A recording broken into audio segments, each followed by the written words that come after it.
Hello dear students, class 9 physics chapter force and laws of motion. आज हम last time जो है force, जो न्यूटन्स के लॉ है, फर्स्ट सेकंड थर्ड तीनों लॉ के बारे में डिस्कस किया। आज हम जानेंगे इन तीनों में से जो रियल लॉ है वो कौन सा लॉ हमारे पास। रियल लॉ के बारे में बात करेंगे कि जो रियल लॉ है वो कौन सा। न्यूटन्स के जो सभी तीन के तीन लॉ हमने किए हैं, which law is real law, real law कौन सा है इनमें से तीनों में से, और इसको रियल लॉ क्यों बोलते हैं, ऐसा क्या लॉजिक है जिसकी वजह से इसको रियल लॉ बोला जाता है। तो न्यूटन के जो लॉ हैं उनमें से जो सेकंड जो लॉ उसको रियल लॉ बोलते हैं। क्लियर? सेकंड लॉ को क्यों बोलते हैं? जो फर्स्ट और थर्ड लॉ है वो इसके अंदर कंटेन होते हैं, या उन दोनों को हम डिराइव कर सकते हैं। First law as well as third law can be derived and are contained in first law. Newton's first law and third law are contained in Newton's second law। Clear? Newton का जो first law और third law इसके अंदर contain होते हैं, उसको derive करते हैं किस टाइप से हमारे पास होगा, तो डिराइव करके मैं आपको दिखाता हूँ। जो न्यूटन का जो सेकंड लॉ हमने पढ़ा है वो हमने ये पढ़ा कि जो एक्सटर्नल फोर्स होता है F external, that is directly proportional to rate of change of linear momentum. तो ये हम पढ़ते आए हैं, F external is equal to directly proportional to dp by dt. Clear? ये टर्म हम सभी ने पढ़ी थी। यहाँ से हमने क्या किया था, मास को कांस्टेंट ट्रीट करके मास इनटू एक्सेलरेशन ये फॉर्मूला डिराइव किया था। ये हमारे पास था न्यूटन का सेकंड लॉ। ठीक है, सेकंड लॉ से हम डिराइव करते हैं first law and third law. पहले हम फर्स्ट लॉ के बारे में बात करते हैं कि फर्स्ट लॉ को कैसे डिराइव करते हैं। तो न्यूटन का फर्स्ट लॉ क्या था हमारे पास? न्यूटन का फर्स्ट लॉ ये था, अगर किसी बॉडी पर जब तक एक्सटर्नल फोर्स जीरो है, एक्सटर्नल फोर्स अप्लाई नहीं हुआ, तब तक जो बॉडी है वो continue remains in the state of rest और इन यूनिफॉर्म मोशन। मीन्स वो बॉडी या तो रेस्ट पोजिशन में रहेगी, वेलोसिटी जीरो, या फिर मूव करेगी तो विद कांस्टेंट वेलोसिटी मूव करेगी। ये फर्स्ट जो न्यूटन का लॉ था उसकी स्टेटमेंट थी, उसके अकॉर्डिंग हम इसको आगे डिस्कस करते हैं। ठीक है, तो देखें इसे आवाज, एफ एक्सटर्नल जो हमारे पास है ये अगर जीरो हो जाता है, अज्यूम किया है जीरो है, इफ देन अगर ऐसा है तो हमारे पास मास इनटू एक्सेलरेशन भी क्या होगा? जीरो। ये जीरो है तो हमारे पास कोई भी बॉडी जो है उसका मास जीरो नहीं हो सकता। इट मीन्स क्या जीरो हो सकता है? Acceleration zero. यहाँ से दो केस राइज होते हैं, मास जीरो नहीं हो सकता, एक्सेलरेशन जीरो हो सकती है। एक्सेलरेशन क्या था? Rate of change of velocity dv by d, या हम इसको बोल सकते हैं v2 minus v1 divided by में t2 माइनस t1 या t माइनस जीरो। यहाँ से ये जीरो कब होगा समझने की बात है, जब कोई ऑब्जेक्ट है, फॉर एग्जांपल ये कोई ऑब्जेक्ट है, इसी पॉइंट पर इसकी वेलोसिटी हमारे पास जीरो है, एक्सटर्नल फोर्स अप्लाई नहीं किया। मीन्स फॉर एग्जांपल कोई मेज है हमारे पास घर में, उसी पोजीशन पर उसकी वेलोसिटी हमने जब तक फोर्स अप्लाई नहीं किया उसी पॉइंट पर रहेगी, तो उसकी फाइनल वेलोसिटी भी क्या? जीरो। फर्स्ट केस तो हमारे पास ये हुआ कि ऑब्जेक्ट जो है वो रेस्ट पर है। ठीक है, object is at rest. Object अगर रेस्ट पर है तो उसकी इनिशियल वेलोसिटी फाइनल वेलोसिटी दोनों जीरो होगी, zero minus zero zero. It means acceleration zero हो सकती है। केस नंबर 1 ये।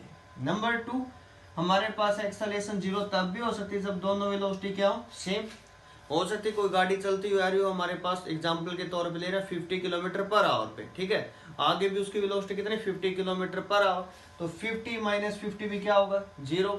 सेकंड केस हमारे पास है एक्सेलरेशन जीरो हो सकती है कब? जब इनिशियल वेलोसिटी और फाइनल वेलोसिटी क्या हो? इक्वल।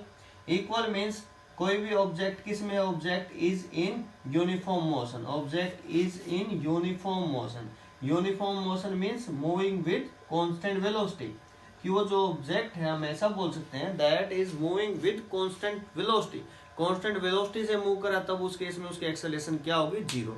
तो एक्सेलरेशन जीरो दो केस में हो सकती है बच्चों। किस केस के?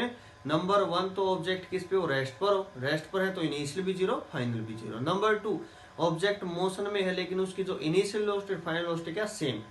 सेम वेलोसिटी जा तो एक्सेलरेशन क्या होगी? जीरो। तो फर्स्ट लॉ यही था कि ऑब्जेक्ट या तो फिर रेस्ट पे रहेगा या किस में रहेगा? यूनिफॉर्म मोशन में। कब? जब उसके ऊपर एफ एक्सटर्नल क्या हो? जीरो। नंबर 3 हम बात करते हैं कि थर्ड लॉ को कैसे इसमें से डिराइव करते हैं, उसके बारे में हम बात करते हैं। ये था हमारे पास फर्स्ट लॉ को हम इससे डिराइव कर सकते हैं। अब न्यूटन का थर्ड लॉ क्या था? Action and reaction are equal and opposite. Means अगर दो ऑब्जेक्ट लेके चलें तो F12 is equal to minus F21। इस ये जो मैंने यहाँ लिखा है इसका मीनिंग समझना, F12 is equal to minus F21 means क्या है इसका कि F12 है force acting on object 1/2। First object के ऊपर सेकंड ने फोर्स अप्लाई किया, ये फर्स्ट है सेकंड है, सेकंड ने फोर्स अप्लाई किया, तो जो सेकंड जो फर्स्ट पे फोर्स अप्लाई करेगा वो दोनों क्या होंगे, मैग्नीट्यूड में इक्वल होंगे। फॉर एग्जाम्पल इसने 5 न्यूटन फोर्स अप्लाई किया तो ये 5 न्यूटन फोर्स अप्लाई करेगा, लेकिन डायरेक्शन क्या, अपोजिट। ठीक है, डायरेक्शन क्या होगी, अपोजिट। ये सभी केसेस में होता है। जैसे रॉकेट जाती है तो उसका जो फ्यूल होता है बर्न होता है, तो रॉकेट ऊपर की तरफ जाती है। हम चल रहे हैं तो जो ग्राउंड हम उसको पुश कर रहे हैं बैकवर्ड डायरेक्शन में, स्विमिंग है, बोटिंग है, तो वो सभी केसेस क्या है, इसी के केसेस है, इसी के एग्जाम्पल्स है हमारे पास।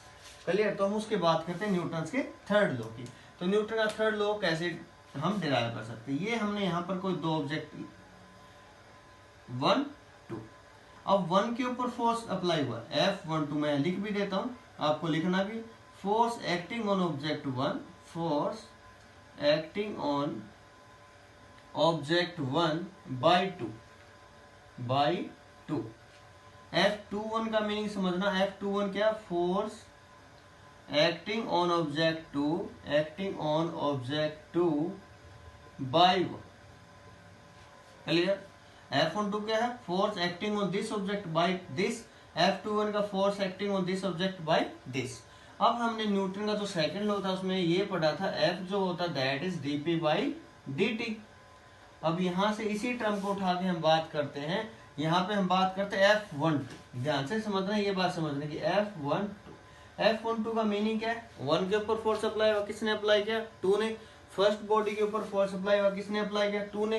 तो मोमेंटम किसका चेंज होगा, फर्स्ट का है, सेकंड का, फर्स्ट का ही होगा। सिंपल सी बात है, अगर किसी को थप्पड़ लगेगा तो मोमेंटम उसी का चेंज होगा। क्लियर, दूसरे का थोड़ी चेंज होगा। सिंपल मैं आपको समझाने के लिए एग्जांपल दे रहा हूँ। इसी प्रकार से F12 क्या है, 1 के ऊपर फोर्स अप्लाई हुआ, किसका, 2 का। ठीक है, अब हम खाना खा रहे हैं तो उससे हमें ही तो इफेक्ट होगा ना, दूसरे को नहीं होगा। F12 मीन्स मोमेंटम चेंज होगा किसका, फर्स्ट बॉडी का मोमेंटम चेंज होगा विद रिस्पेक्ट टू टाइम। ठीक है, अब F21 क्या होगा, सिमिलर F21 होगा, मोमेंटम चेंज होगा किसका, 2 का with respect to time, time interval same 1 and 2। अगर F एक्सटर्नल 0 है, clear, if F external is 0, ये चीज हमने अज्यूम की, तो यहाँ पे जो मोमेंटम का सम है dp1 में dp2 में t, जो मोमेंटम का चेंज होगा जितने भी सिस्टम पे, वो 0 होगा हमारे पास। अगर F एक्सटर्नल 0 है, F एक्सटर्नल क्या है, इन दोनों का सम 2 3 जितने भी हमारे पास मोमेंटम चेंज हो रहा है, दो ही बॉडी का हम लेके चलते हैं, एक बॉडी का दूसरे के ऊपर। अगर ये 0 है तो यहाँ से अगर इक्वेशन देखें तो F12 प्लस में F21 भी क्या होगा, 0 होगा। अगर ये 0 है तो इसको दूसरी साइड लेके जाए तो किसका साइन आएगा, नेगेटिव साइन आएगा। यही हमारे पास क्या था, न्यूटन का थर्ड लॉ। क्लियर, उम्मीद करता हूँ सारी बातें आपको क्लियर हुई होंगी, न्यूटन का first law, second and third law.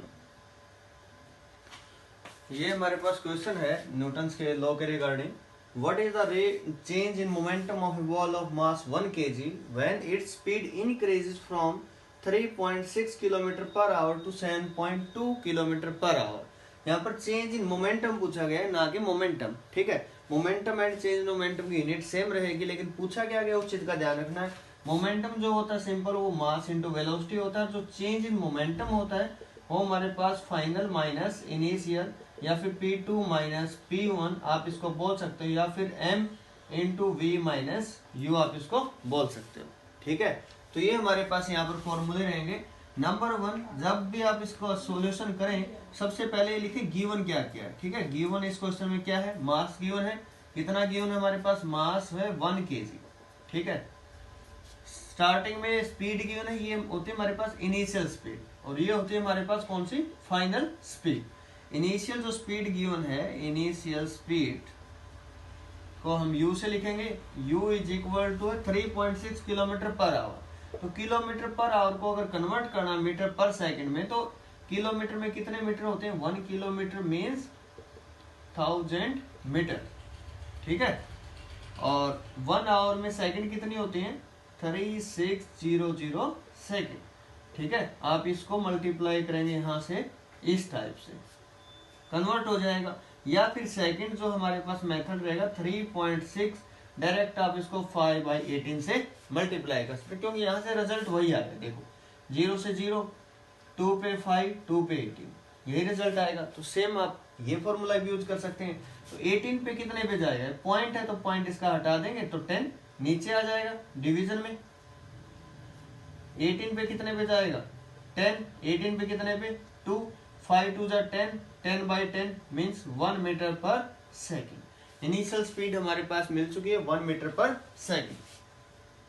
Final speed क्या होगी, फाइनल स्पीड कितनी है 7.2 किलोमीटर पर आवर है। सेम फॉर्मूला 5 बाई 18, पॉइंट यहाँ से हटाएंगे तो क्या आ जाएगा 180, 18 पे डिवाइड करोगे 10, 18 पे डिवाइड करो कितने पे जाएगा 4, 4 5 जा 20, 20 बाई 10 मीन्स 2 मीटर पर सेकेंड। चेंज कितना आएगा, चेंज इन मोमेंटम अगर मैं बात करूं तो फाइनल मास सेम है 1, फाइनल कितनी है 2, इनिशियल कितनी है 1, तो कितना है 1। अच्छा 1 अकेला ना लिखें, इसकी यूनिट जो होगी मास की यूनिट केजी, स्पीड की यूनिट मीटर पर सेकेंड। तो आंसर क्या आएगा 1 kg मीटर पर सेकेंड। तो ये हमारे पास इसके लिए क्या रहेगा, इसका आंसर है।